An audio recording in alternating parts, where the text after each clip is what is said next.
As I walk along the Thames, I think about my favourite director of all time, Stanley Kubrick, and I thought I would talk about my personal favourite 10 films of his. But as he only made 13 films, I may as well rank all of them, so I'm afraid this will just be a bog-standard ranking. Oh no!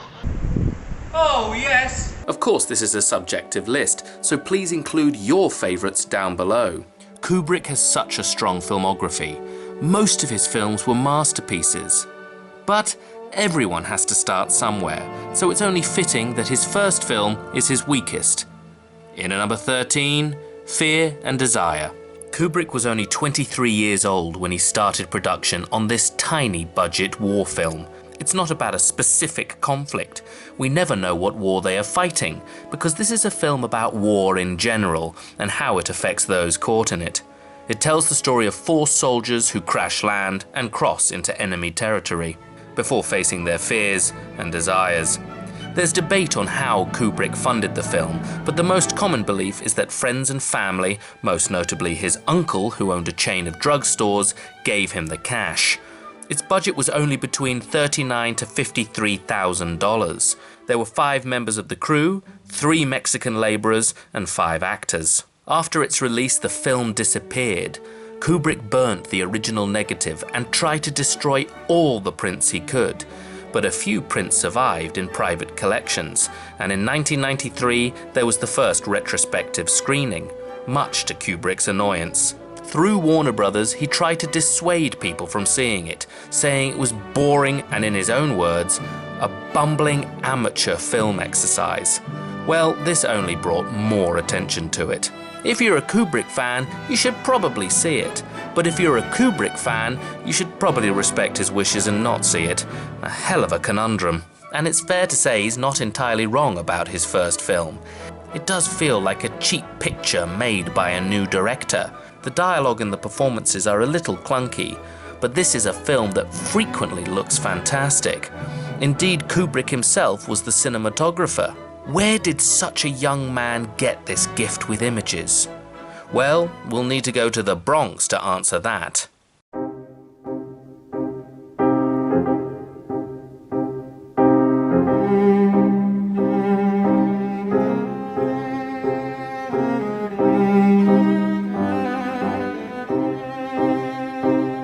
At the age of 13, Kubrick's father bought him a Graflex camera. Kubrick loved photography, alongside the Yankees, playing the drums, reading, cinema, and chess. But it was photography that initially brought him success. In school, he became the official photographer, and by 1946, after not going to college, he became an apprentice photographer for Look magazine, and his pictures were remarkable. He was a boxing enthusiast and began photographing fights for Look. One of the articles was called Prize Fighter, featuring the boxer Walter Cartier. And eventually, Kubrick decided to get into moving images and made a few short films. And his first, Day of the Fight, also followed Cartier. And he would use some of this footage in his second film, which comes in at number 12, 1955's Killer's Kiss. This noir about an aging boxer trying to save his girlfriend from her violent boss was definitely a step up from Kubrick's debut, but he still saw this as student-level filmmaking. But he didn't try and destroy the negatives of this one. The film looks absolutely stunning. He shoots New York as well as he did with his still camera, and the climax in the mannequin factory is maybe Kubrick's first standout scene. Yet again he got funding from his family, but most of the budget came from a Bronx pharmacist who got a credit as a producer. And it was shot on location in New York City without permits. Kubrick himself said that making a film was the best education, and with these 2 films he'd given himself all the tools to carry on as a director. And from then on out, all of his films were classics. And the next film on this list is the only film where Kubrick felt more like a director for hire. In at number 11, Spartacus. I'm Spartacus. I'm Spartacus. I'm Spartacus. I'm Spartacus. I'm Spartacus. It's testament to his filmography that this Roman epic doesn't get into the top 10. Well, at least for me. This was really Kirk Douglas's baby. Not Michael, but, you know, the film he wanted to make. After Kirk Douglas had failed to win the starring role in Ben-Hur, the vice president of his film company showed him a book on Spartacus, and Douglas immediately purchased an option on the book with his own money. Western veteran Anthony Mann was hired as director, but Douglas felt Mann wasn't in control, letting the likes of Peter Ustinov take the rein in scenes. And 1 month into filming, Douglas fired Mann. Anthony Mann later said he was fired from the film because he and Douglas clashed over the message of the picture. Kirk, who had already worked with Kubrick, gave him a call, and soon 30-year-old Stanley was directing what was at the time the most expensive film made in American history. But the clashes were only just beginning. Kubrick butted heads with the veteran cinematographer, who found Kubrick's instructions too precise and insanely detailed. Kubrick also butted heads with Dalton Trumbo, who wrote the screenplay, saying that the lead character was too faultless. And he also clashed with Douglas, and this would mark the last time they worked together. At 100 years old, Douglas had this to say about Kubrick. He was a bastard, but he was a talented guy. And that talent is on full display here. Amazing battle sequences and some truly memorable scenes that make this one of the very best epics of old. But Kubrick did not have complete control and distanced himself from the film. From there on out, he would always have full control. But you can tell that this is the film that gave young Kubrick a taste for the epic and allowed him to hone his skills with a huge budget and scale.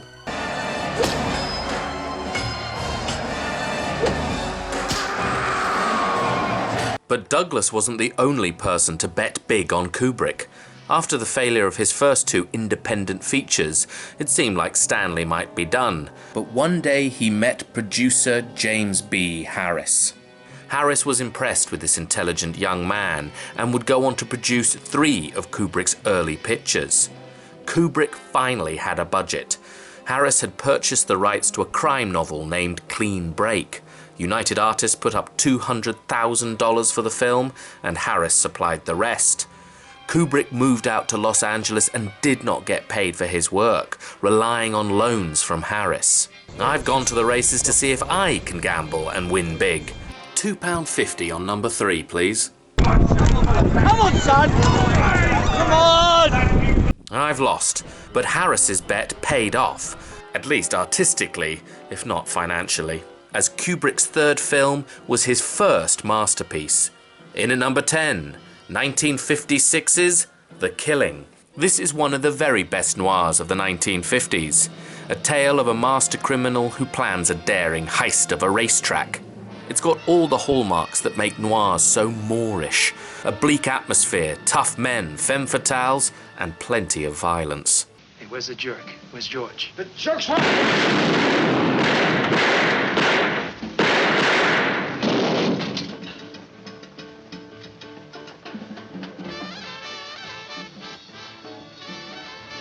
Yet again Kubrick clashed with his cinematographer, but yet again this is a stunning looking film.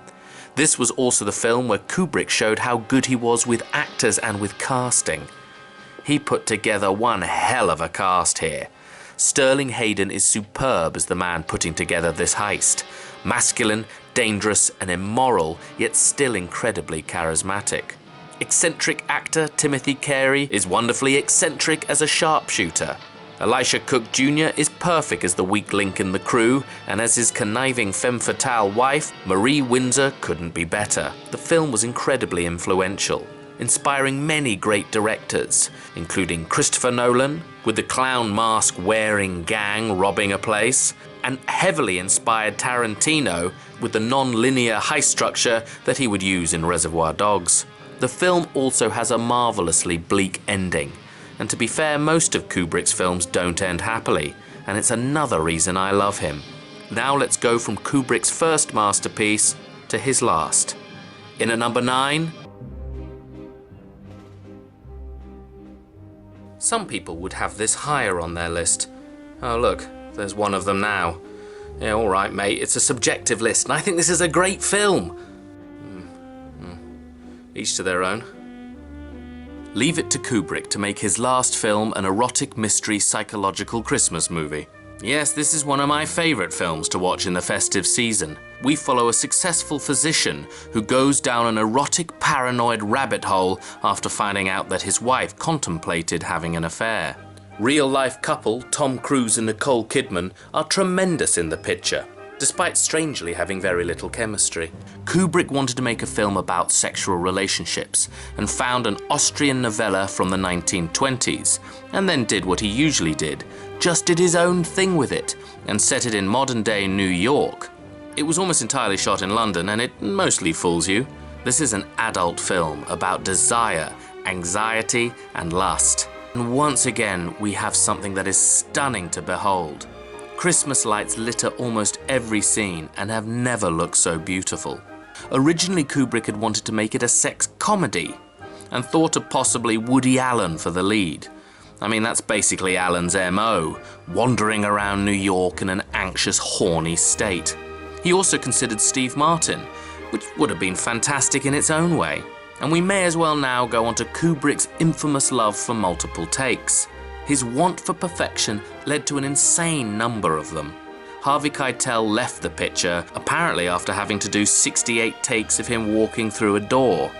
Indeed, these multiple takes might be one of the many reasons that this got into the Guinness Book of World Records as the longest constant movie shoot at over 15 months. And after the shoot, Kubrick then went into a very long edit. 6 days after showing Cruise and Kidman a cut, he died of a heart attack at only 70 years old. Someone died. It happens all the time. But life goes on. It always does. Until it doesn't. There is some debate as to whether the final cut would have been what Stanley would have wanted. And there's also debate as to whether he liked the film. Some saying he hated it, and others saying he saw it as his biggest contribution to the world of cinema. When the film finally came out, like so many of his films, it got a mixed reaction. But over the years it has been seen as another masterpiece. It ends in a toy shop shot here at Hamley's. And whenever I think about the fact that he never got to make another film, I think about the last line. Fudge. Well, not that, it's actually... Fuck. If you thought turning London into New York was impressive, well, even more impressive was turning it into the battlefields of Vietnam. In at number 8. Full Metal Jacket. Where the Battle of Hue was shot here, in Beckton Gas Works. This is one of the very best films to deal with the Vietnam War. And with a lot of Kubrick movies, this has two distinct halves. The first being the most iconic, following new army recruits training and being bullied by an abusive drill instructor. R. Lee Ermey gives one of the greatest performances of the 80s. He had been a Marine drill instructor and originally was only hired to be a technical advisor, but convinced Kubrick he was right for the role by sending him a videotape. Kubrick was so impressed he incorporated much of Ermey's improvisations into the script, and you can see why. His insults are top-notch. I bet you're the kind of guy that would fuck a person in the ass and not even have the goddamn common courtesy to give him a reach around. I'll be watching you.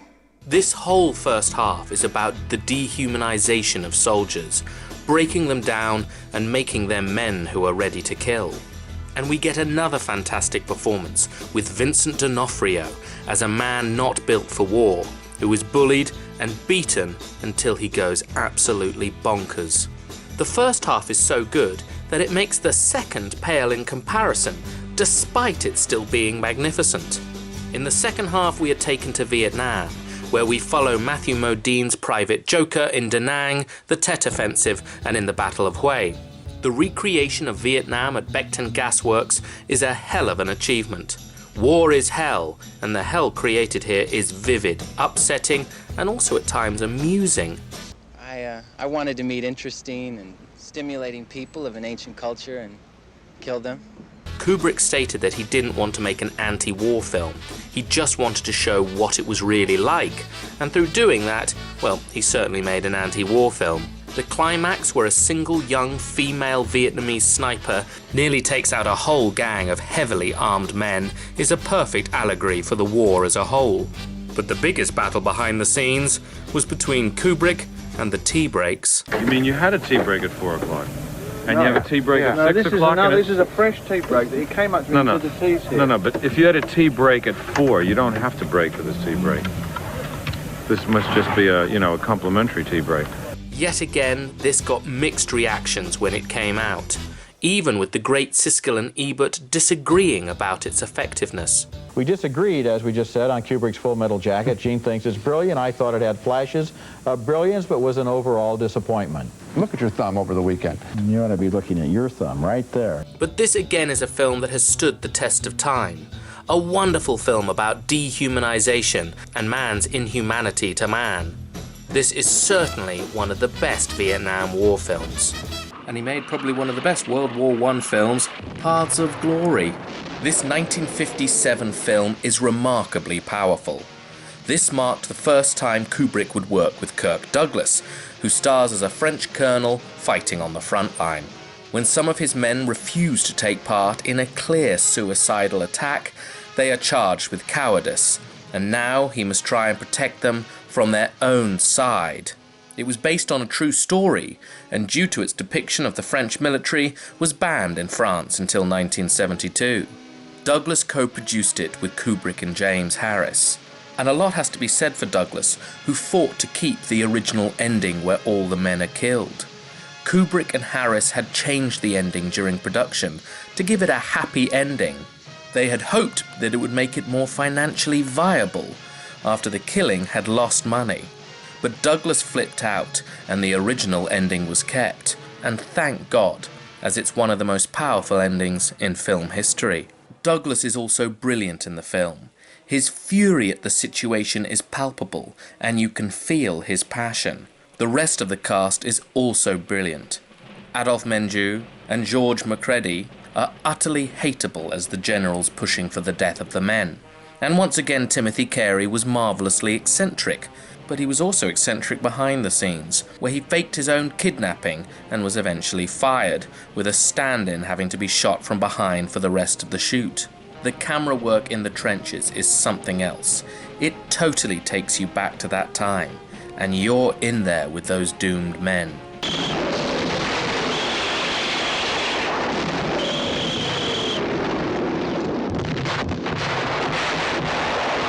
The film has an all-male cast, except at the very end, where a woman sings in a tavern, where her voice reaches these men's hearts. And the woman went on to reach Kubrick's heart as well. They married the next year, and Christiane remained with him until his death 41 years later. They had 2 daughters and lived in Childwickbury Manor in Hertfordshire. And it's clear that family meant a lot to Kubrick. Do you often find me in a temper? Yes. Oh, I don't believe that. I can't believe that. Well, you better believe it, because you just went in a temper a couple of minutes ago. Yeah, because you can't do a stupid film, because everyone giggles. And because then I can't play like that. I think I'm one of the most even-tempered people you'll ever meet. In at number 6, Lolita. Behind me is the hotel where Humbert Humbert took Lolita. Others would have this lower, but the reason for it being this high for me is it has one of my favourite performances in film history. James Mason is simply superb as Humbert Humbert, the middle-aged teacher who falls in love with a child and then sets in motion events that ruin the lives of everyone, including himself.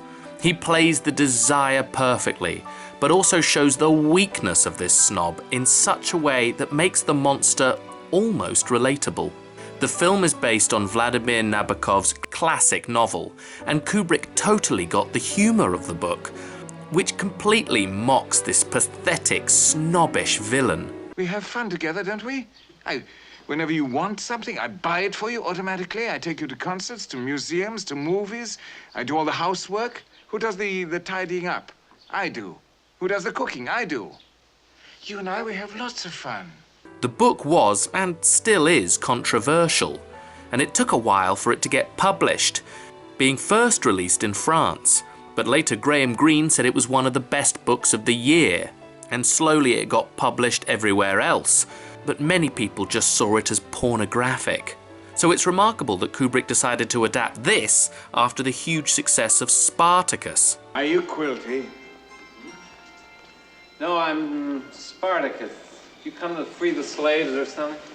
To lessen the shock, they made the title character older than she was in the book, but they still had problems with the production code and the very DC Comics sounding group, the Catholic Legion of Decency, which meant that the erotic aspects of the novel had to be hidden with visual clues to the intimacy of their relationship and lots of innuendos. In fact, John and I were both broad-minded. Well, since you're a playwright, maybe you could use me sometime, hmm? Yeah, maybe I could use you sometime. Kubrick stated that he wouldn't have even started the film if he had known how difficult the censors would be. But I'm glad he made it, because this is a remarkably unique film with wall-to-wall wonderful performances. Alongside Mason is Sue Lyon as Lolita, getting across the character's innocence but also her ignorance. One of the brilliant things about the book and the film is how it highlights that there is absolutely no intellectual connection between the two. Playing her mother is Shelley Winters, who is also brilliantly funny as the pathetic woman who falls for her paedophile house guest.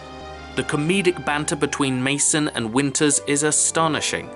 I knew that I'd never felt married until I heard myself addressed as Senora. You're in Spain?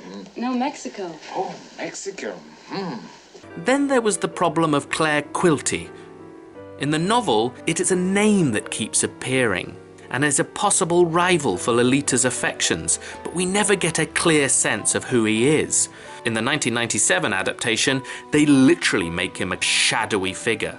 But in this version, Kubrick decided to have the man of 1,000 voices, Peter Sellers, play the rich pervert.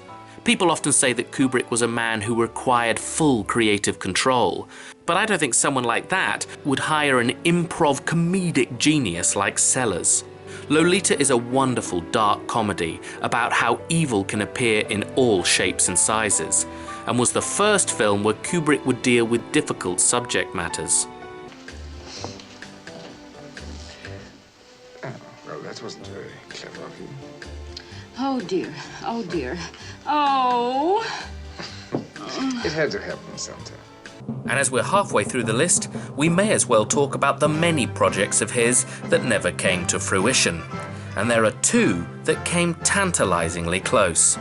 For decades he wanted to make a film about Napoleon, and intended it to be the greatest film ever made. And I'm sure he could have achieved this. There was endless research, hundreds of books read, and he even wrote a screenplay which is available to read online. Locations were scouted, and he had the Romanian People's Army ready to give 50,000 men to be extras. And he'd even come up with a genius idea of having thousands of extras wear costumes made of paper to keep the costs down. Originally, the little man himself was set to be played by David Hemmings. Then Jack Nicholson was set to be the diminutive Bonaparte.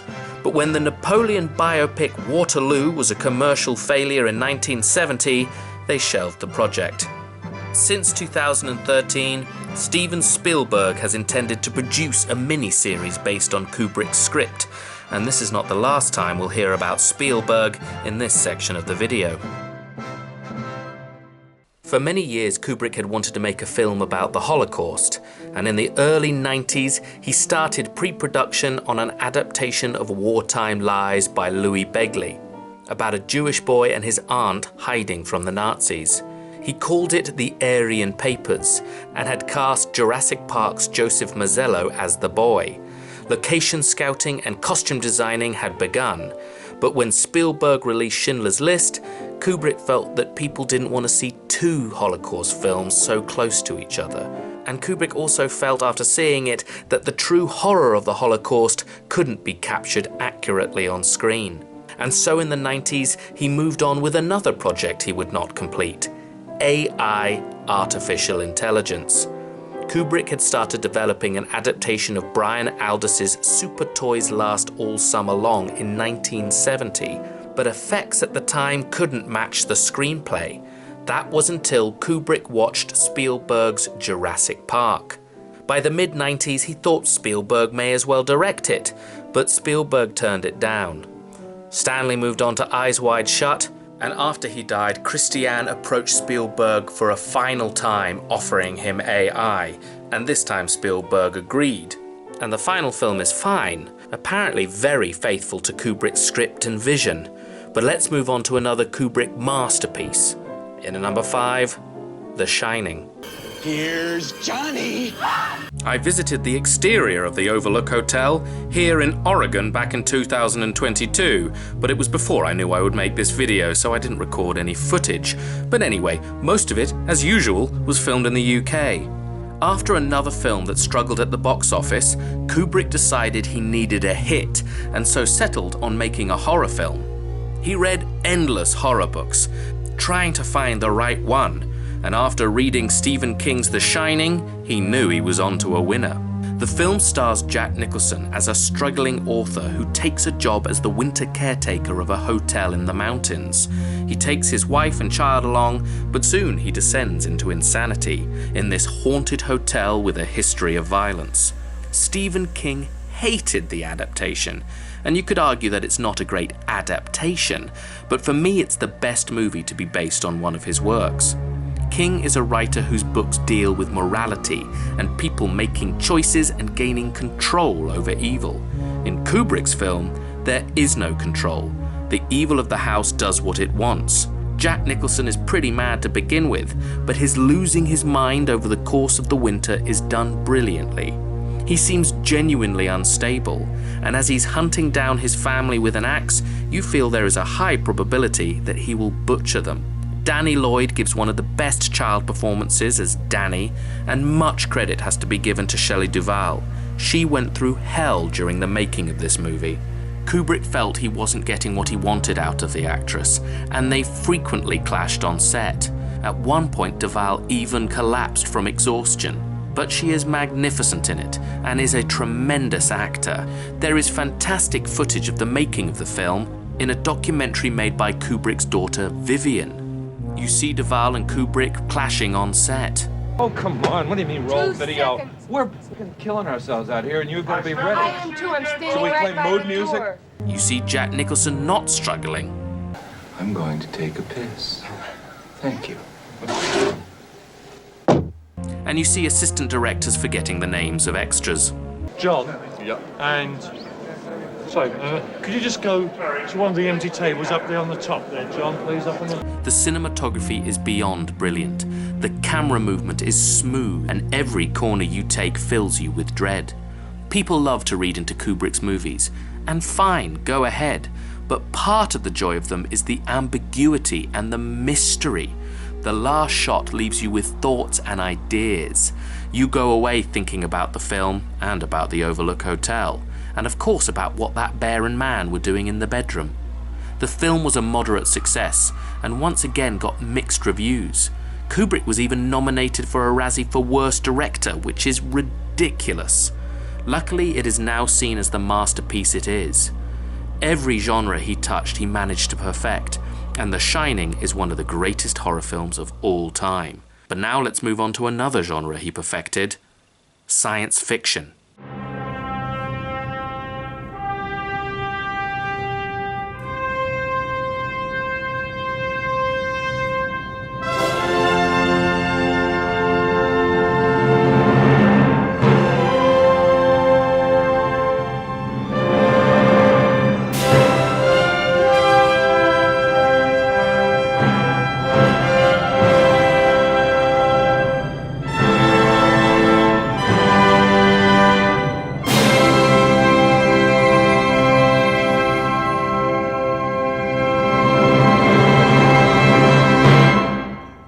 Here I am next to the first monolith that Kubrick had commissioned a company to make.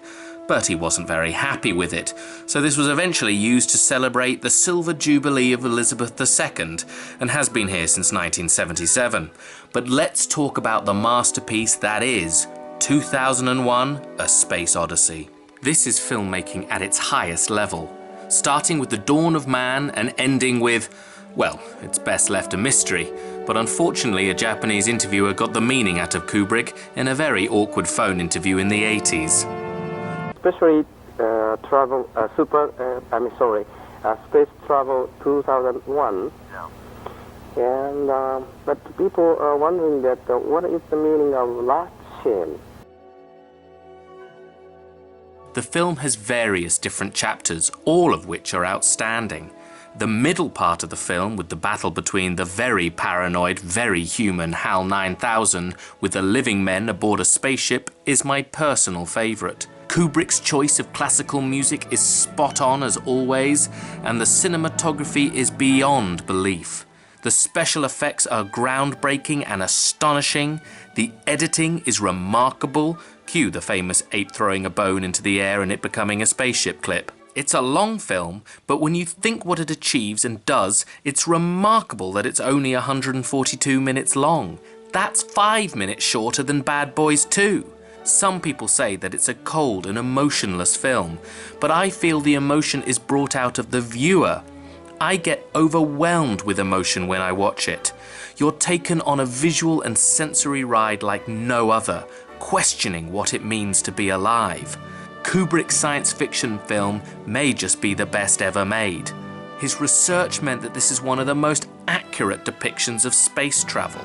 In Kubrick's own words, this is a film about man's relationship to the universe. The narrative structure is unique and unconventional, and this is a film where there is no dialogue for the first half an hour and for the last half an hour. And it manages to deal with themes that are still totally relevant today, including artificial intelligence. 2001: A Space Odyssey is one of the great movies. It is truly mind-blowing. In at number 3, A Clockwork Orange.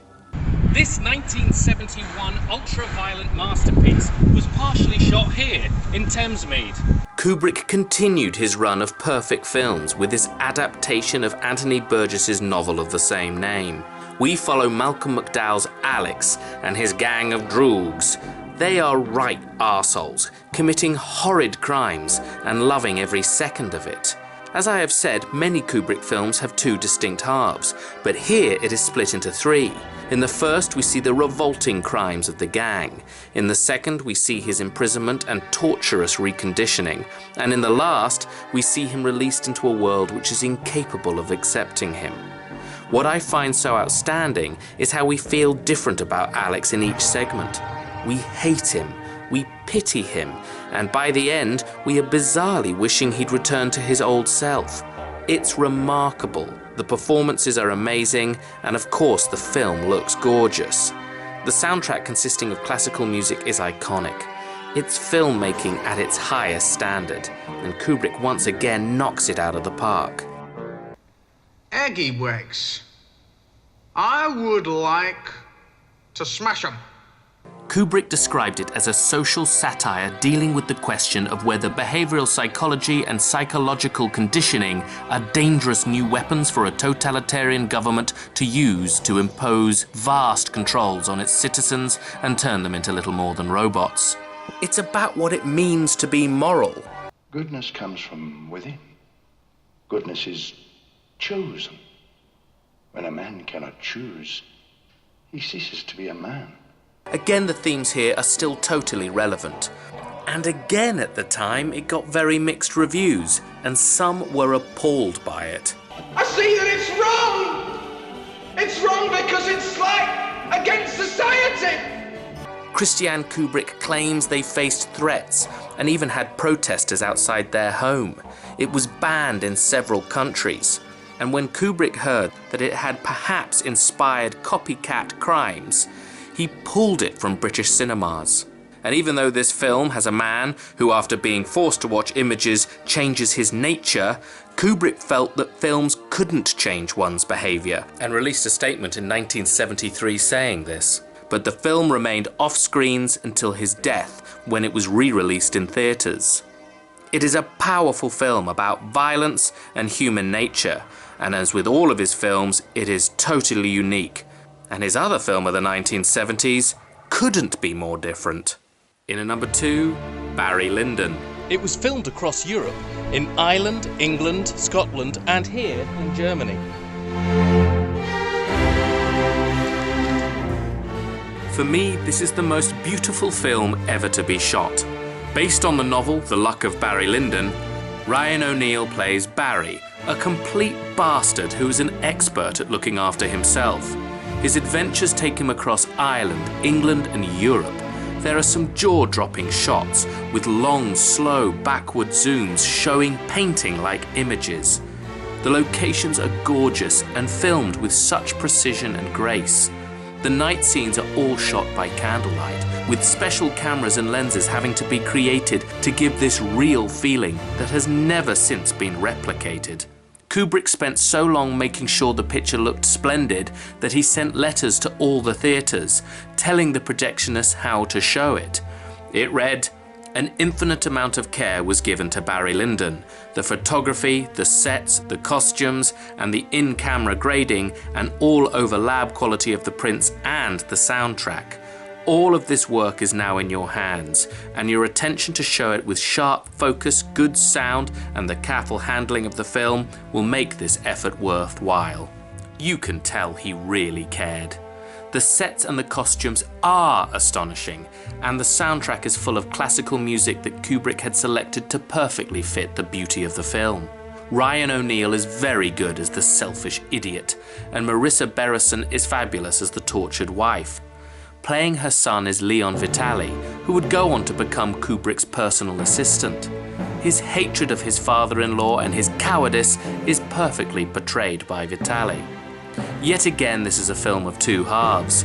The first deals with his adventures, being held up by highwaymen, fighting in wars, and surviving duels. The second half deals with his marriage and his attempt to get a noble title. When the 3-hour film ends, you just want more. It is storytelling at its finest. The narrator throughout adds so much as well. Usually a voiceover is unnecessary, but the dry wit of the script and Michael Hordern's delivery adds a lot of much needed comedy. It's a shame Kubrick never got to make Napoleon, but luckily all those years of research were not for nothing, because a lot of it was channeled into this. Once again, the critics at the time didn't get it. They thought it was slow and cold. And once again, it is now seen as a masterpiece. It may be 3 hours long, but this epic fits in an astonishing amount in that time, covering ground that a TV show would take seasons to tell.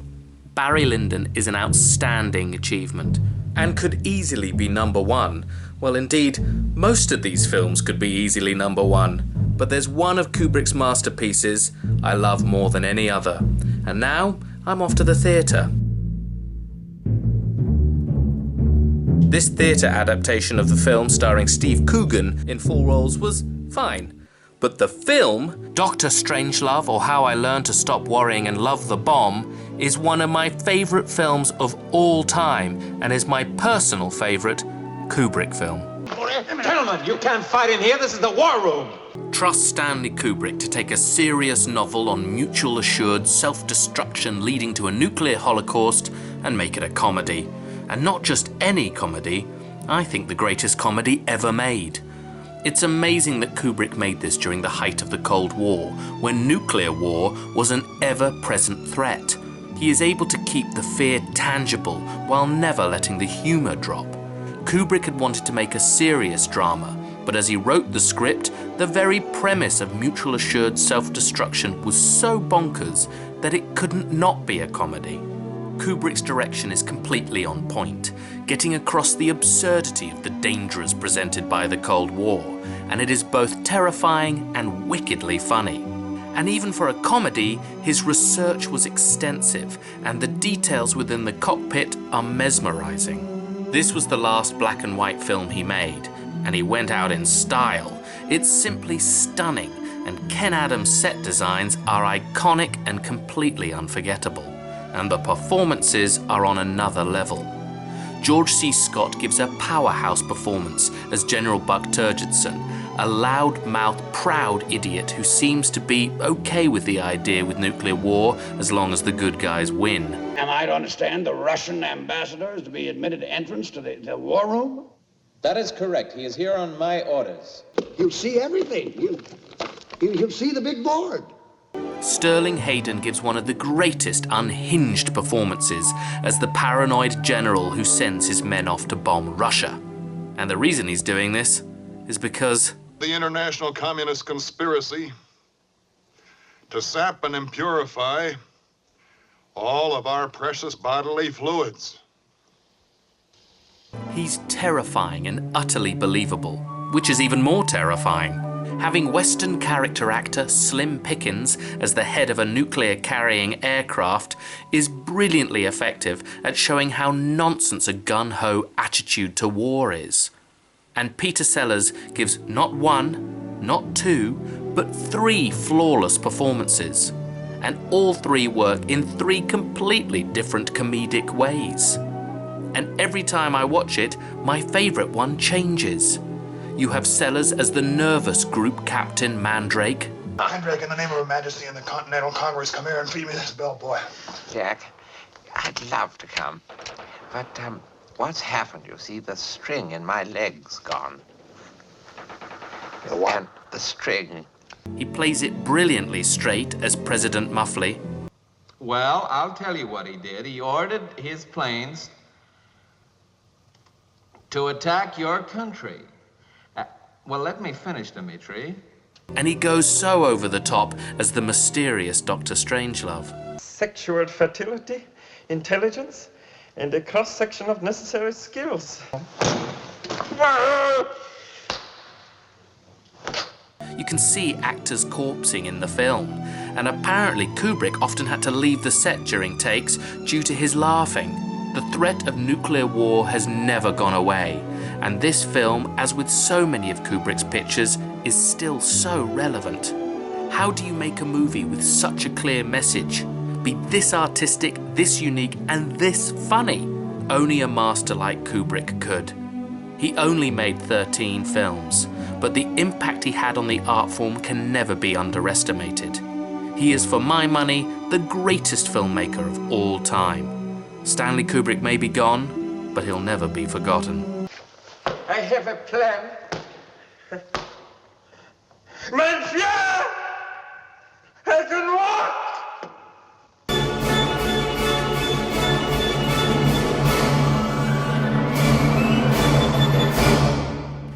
This conversation can serve no purpose anymore.